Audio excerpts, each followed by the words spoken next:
സംസ്ഥാനത്തെ പ്രധാനപ്പെട്ട വിഷയം ഇത്തവണ യുവനിര പ്രധാന പരിഗണനയിലുണ്ട് എന്ന് പറയുന്നു. ചില നേതാക്കളുടെ പേരുകളും പരിഗണനയിലുണ്ട്. ഒന്ന്, അതുമായി ബന്ധപ്പെട്ടൊക്കെ ആധികാരികമായി കൺക്ലൂസീവായി പറയാൻ പറ്റുന്ന പരിധിയിലോ പദവിയിലോ ഇരിക്കുന്ന ആളല്ല ഞാൻ യൂത്ത് കോൺഗ്രസ് പ്രസിഡന്റ് മാത്രമാണ്. പക്ഷേ എൻ്റെ പരിമിതമായ അറിവിൽ അത്തരത്തിൽ എന്തെങ്കിലും ഒരു ചർച്ച പാർട്ടിക്കകത്ത് നടക്കുന്നതായിട്ട് ശ്രദ്ധയിൽപ്പെട്ടിട്ടില്ല. മാധ്യമങ്ങളിലൊക്കെ വാർത്തകൾ കണ്ടു, പക്ഷേ പാർട്ടിക്കകത്ത് അത്തരത്തിലുള്ള എന്തെങ്കിലും ഒരു ചർച്ചയില്ല. മാത്രമല്ല നേതൃത്വം അതിശക്തമായിട്ട് മുന്നോട്ട് പോയിക്കൊണ്ടിരിക്കുന്ന സമയമാണല്ലോ. അപ്പം അടുത്ത ഘട്ടത്തിലേക്ക് ഇപ്പം നിയമസഭാ ഉപതെരഞ്ഞെടുപ്പുകളിൽ പാലക്കാട് ഉജ്ജ്വലമായ വിജയമുണ്ടാകുന്നു. ചേലക്കരയിലാണ് എങ്കിൽ കഴിഞ്ഞ തവണ ഉണ്ടായിരുന്ന 39,000 വോട്ടിൻ്റെ ഭൂരിപക്ഷത്തെ 13,000-ലേക്ക് എത്തിക്കുവാൻ കഴിയുന്നു. വയനാട് പാർലമെൻറ്റിൽ അത്യുജ്വലമായ വിജയം ഉണ്ടാകുന്നു. സത്യത്തിൽ വാർത്തകൾക്കപ്പുറം നേതൃത്വം ത്രിതല പഞ്ചായത്ത് തെരഞ്ഞെടുപ്പിൻ്റെ മുന്നൊരുക്കങ്ങളുമായിട്ട് മുന്നോട്ട് പോയിക്കൊണ്ടിരിക്കുകയാണ്. അപ്പോൾ അത് യൂത്ത് കോൺഗ്രസ് പ്രസിഡന്റ് എന്ന നിലയിലും ജനപ്രതിനിധി എന്ന നിലയിലും നമ്മളോടൊക്കെ ഈ ദിവസങ്ങളിൽ സംസാരിക്കുന്നത് എത്രയും ത്രിതല പഞ്ചായത്ത് തെരഞ്ഞെടുപ്പുമായിട്ട് ബന്ധപ്പെട്ടുള്ള മുന്നൊരുക്കങ്ങളെ പറ്റിയിട്ടാണ്. നേതൃമാറ്റം ആവശ്യമില്ലെന്നുള്ളതാണ്. അങ്ങനെ നേതൃമാറ്റം ഒന്നും നേതൃത്വത്തിന് എന്തെങ്കിലും ഒരു പ്രയാസമുള്ളൊരു സമയമല്ല. നേതൃത്വം വളരെ ശക്തമായി തന്നെ സംഘടനാപരമായ കാര്യങ്ങളിൽ ഇടപെട്ട് മുന്നോട്ട് പോകുന്നൊരു സമയമാണ്. അപ്പോൾ അത്തരത്തിലുള്ളൊരു ചർച്ചയ്ക്ക് തന്നെ പ്രസക്തിയില്ല. മാത്രമല്ല അങ്ങനെ നേതൃത്വം മാറ്റം ഉണ്ടാകുന്നത് ആവശ്യപ്പെടലുകളിലൂടെ അല്ലല്ലോ. അപ്പോൾ ഇതിനൊരു രീതിയുണ്ട്. AICC ആണ് അത്തരം കാര്യങ്ങളെ പറ്റിയിട്ടൊക്കെ തീരുമാനിക്കേണ്ടുന്ന സമിതി. ആ സമിതി അത്തരത്തിൽ ഏതെങ്കിലും ഒരു ആലോചന നടത്തുന്നതായിട്ട് എൻ്റെ ശ്രദ്ധയിൽപ്പെട്ടിട്ടില്ല. 3 ആഴ്ചക്കകം അതിനൊരു തീരുമാനം ഉണ്ടാകുമെന്നാണ് പറഞ്ഞത്. അപ്പോൾ അതിൽ യുവാക്കൾക്ക് കൂടുതൽ പ്രാതിനിധ്യം 3 ആഴ്ചക്കകം തീരുമാനം ഉണ്ടാകുമെന്ന് KPCC അധ്യക്ഷൻ പറഞ്ഞത് KPCC ഭാരവാഹികളുമായി ബന്ധപ്പെട്ട കാര്യത്തിലാണ്. അതുമായി ബന്ധപ്പെട്ടും എനിക്കതിൻ്റെ വിശദാംശങ്ങൾ അറിയില്ല. അത് KPCC പ്രസിഡന്റിൻ്റെ സ്റ്റേറ്റ്മെൻറ്റ് മാത്രമേ എനിക്കറിയുകയുള്ളൂ. അപ്പം സ്വാഭാവികമായിട്ട് അങ്ങനെ യുവാക്കൾ അക്കോമഡേറ്റഡ് ആകാതെ ഒരു ഫ്രസ്ട്രേറ്റഡായി നിൽക്കുന്ന സംവിധാനം അല്ല കോൺഗ്രസ്. അപ്പം നിങ്ങൾ നോക്കൂ, തൊട്ടുമുമ്പത്തെ നിയമസഭാ തെരഞ്ഞെടുപ്പ് നോക്കൂ. തൊട്ടുമുമ്പ് നമ്മുടെ മുന്നിലുള്ള ഉദാഹരണം, തൊട്ടുമുമ്പ് നടന്ന നിയമസഭാ ഉപതെരഞ്ഞെടുപ്പിൽ 2 സീറ്റ് ഉണ്ടായിരുന്നപ്പോൾ 2-ലും മത്സരിച്ചത് യുവാക്കളാണ്. ഒന്ന് യൂത്ത് കോൺഗ്രസിൻ്റെ അഖിലേന്ത്യാ ജനറൽ സെക്രട്ടറിയായ കുമാരി രമ്യ ഹരിദാസും യൂത്ത് കോൺഗ്രസിൻ്റെ സംസ്ഥാന അധ്യക്ഷ നിലയിൽ ഞാനും. അതിനു മുമ്പുള്ള നിയമസഭാ തെരഞ്ഞെടുപ്പുകൾ എടുത്ത് നോക്കൂ, യൂത്ത് കോൺഗ്രസിൻ്റെ ജില്ലാ പ്രസിഡന്റ് അടക്കമുള്ള ആളുകൾ മത്സരിക്കുന്ന സാഹചര്യം ഉണ്ടാകുന്നു.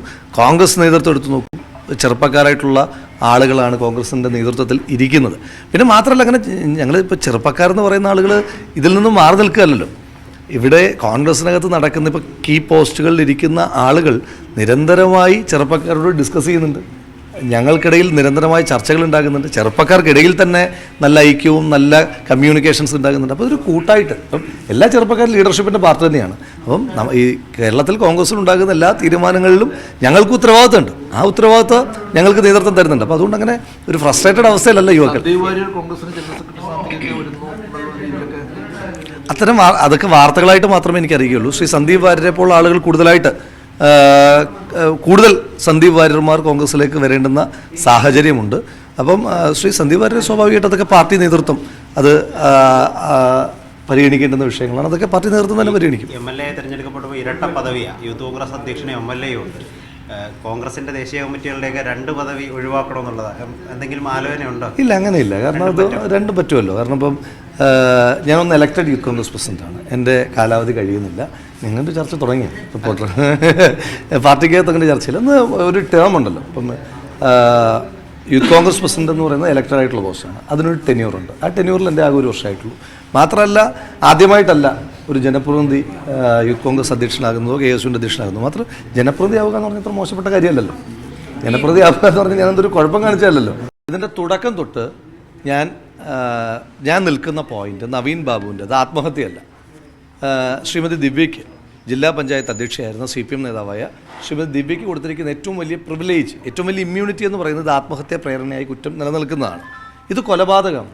ഞാൻ നിരവധി തവണ പറഞ്ഞ കാര്യമാണ്. ഒറ്റ കാര്യം മാത്രം ആലോചിച്ചാൽ മതി. നവീൻ ബാബുവിനെ പോലെ കുടുംബത്തോട് അത്രയും അറ്റാച്ച്ഡ് ആയിട്ടുള്ളൊരു മനുഷ്യൻ അദ്ദേഹം ആത്മഹത്യ ചെയ്യാൻ തീരുമാനിക്കുകയാണെങ്കിൽ പിറ്റേ ദിവസം രാവിലെ റെയിൽവേ സ്റ്റേഷനിൽ കൊണ്ടുവന്ന് ആ കുടുംബത്തെ കാത്തിരിപ്പിക്കില്ല. ഏറ്റവും മിനിമം, ബെയർ മിനിമം. അതിപ്പം രാജ്യത്തെ ഏതെങ്കിലും അന്വേഷണ ഏജൻസിക്ക് മുന്നിൽ വയ്ക്കാൻ പറ്റുന്ന വാദമാണോ എന്ന് ചോദിച്ചാൽ അല്ല. പക്ഷേ മനുഷ്യന്മാർക്ക് എല്ലാവർക്കും മനസ്സിലാവും, മനസാക്ഷിയുള്ള മനുഷ്യന്മാർക്ക് മനസ്സിലാവും. കാരണം അദ്ദേഹം നാളെ രാവിലെ ഞാൻ റെയിൽവേ സ്റ്റേഷനിലെത്തും എന്ന് പറഞ്ഞ് കുടുംബവും അദ്ദേഹത്തിൻ്റെ കുട്ടികളും എല്ലാം അവിടെ വന്ന് കാത്തിരിക്കുമ്പോൾ ട്രെയിനിൽ നിന്നിറങ്ങുന്ന ഓരോ മനുഷ്യനും പോകുമ്പോൾ തൻ്റെ പിതാവാണോ എന്ന് കുഞ്ഞുങ്ങൾ നോക്കിയിരിക്കുന്ന സമയത്ത് മൃതശരീരമായി എത്തുക എന്ന് പറയുന്നൊരു ക്രൂരത അദ്ദേഹം എന്തായാലും ആ കുടുംബത്തോട് കാണിക്കില്ല. അത് കൃത്യമായി കൊലപാതകമാണ്. ആ കൊലപാതകത്തെ അങ്ങനെ തന്നെ കണ്ട് ആ അന്വേഷണമാണ് ആവശ്യം. ഞാൻ ചോദിച്ചോട്ടെ, എന്തുകൊണ്ടാണ് CBI അന്വേഷണത്തെ എതിർക്കുന്നത്? ശ്രീ MV ഗോവിന്ദൻ പറഞ്ഞത് നവീൻ ബാബുവിൻ്റെ കുടുംബത്തോടൊപ്പമാണെന്ന്. ഇപ്പം ശ്രീ MV ഗോവിന്ദൻ അദ്ദേഹത്തെ കുടുംബത്തോടൊപ്പമായി. ശ്രീ MV ഗോവിന്ദൻ്റെ കുടുംബത്തിൽ നിന്ന് തന്നെ പറഞ്ഞത് ദിവ്യക്കൊപ്പമാണെന്ന്. അതുകൊണ്ട് ശ്രീ MV ഗോവിന്ദൻ്റെ കുടുംബത്തോടൊപ്പം ആയപ്പോൾ നവീൻ ബാബുവിൻ്റെ കുടുംബത്തിൻ്റെ കാര്യം ആരാ നോക്കുക? CBI എൻക്വയറി എന്ന് പറയുന്ന ഒരു ബെയർ മിനിമം ഡിമാൻഡ് അവർ വെക്കുമ്പോൾ അതിനെന്തിനാണ് എതിർക്കുന്നത്? സർക്കാരിനെ ഒളിക്കാനും മറയ്ക്കാനും ഒന്നുമില്ല. ഇപ്പം മുൻകാലങ്ങളിൽ പ്രതിപക്ഷത്തിനെതിരായിട്ടുള്ള എന്തെങ്കിലും ഒരു ആരോപണം വന്നാൽ CBIക്ക് ഹാൻഡ് ഓവർ ചെയ്യാൻ ഒരു മടിയുമില്ലാത്ത, ഞാൻ ഏത് കേസാണ് പറയുന്നതൊക്കെ നിങ്ങൾക്ക് അറിയാമല്ലോ, അത്തരം കേസുകളിലൊക്കെ, അതായത് പിന്നെ പറയുന്ന വാദത്തിൽ പോലും ഉറച്ചു നിൽക്കാത്ത ആളുകൾ കൊടുത്തിരിക്കുന്ന പരാതിയുടെയും മൊഴിയുടെ അടിസ്ഥാനത്തിൽ CBIക്ക് കേസ് ഹാൻഡ് ഓവർ ചെയ്ത സംസ്ഥാന സർക്കാർ എന്തുകൊണ്ടാണ് നവീൻ ബാബുവിനെ പോലൊരു കമ്മ്യൂണിസ്റ്റ് പശ്ചാത്തലമുള്ളൊരു വ്യക്തിയുടെ കുടുംബം, ആ കുടുംബത്തിൻ്റെ ഒരു കൺസേൺ, ഇനിയിപ്പോൾ ഒന്നുമില്ലെന്ന് വിചാരിച്ചു, CBI എൻക്വയറി നടത്തിയതും ക്ലാരിറ്റി വരുത്തട്ടെ, ആ കുടുംബത്തിന് ആശ്വാസമാകില്ല. അപ്പോൾ അതുകൊണ്ട് ഇതിനകത്ത് ഒളിക്കാനും മറയ്ക്കാനും കൃത്യമായിട്ടുണ്ട്.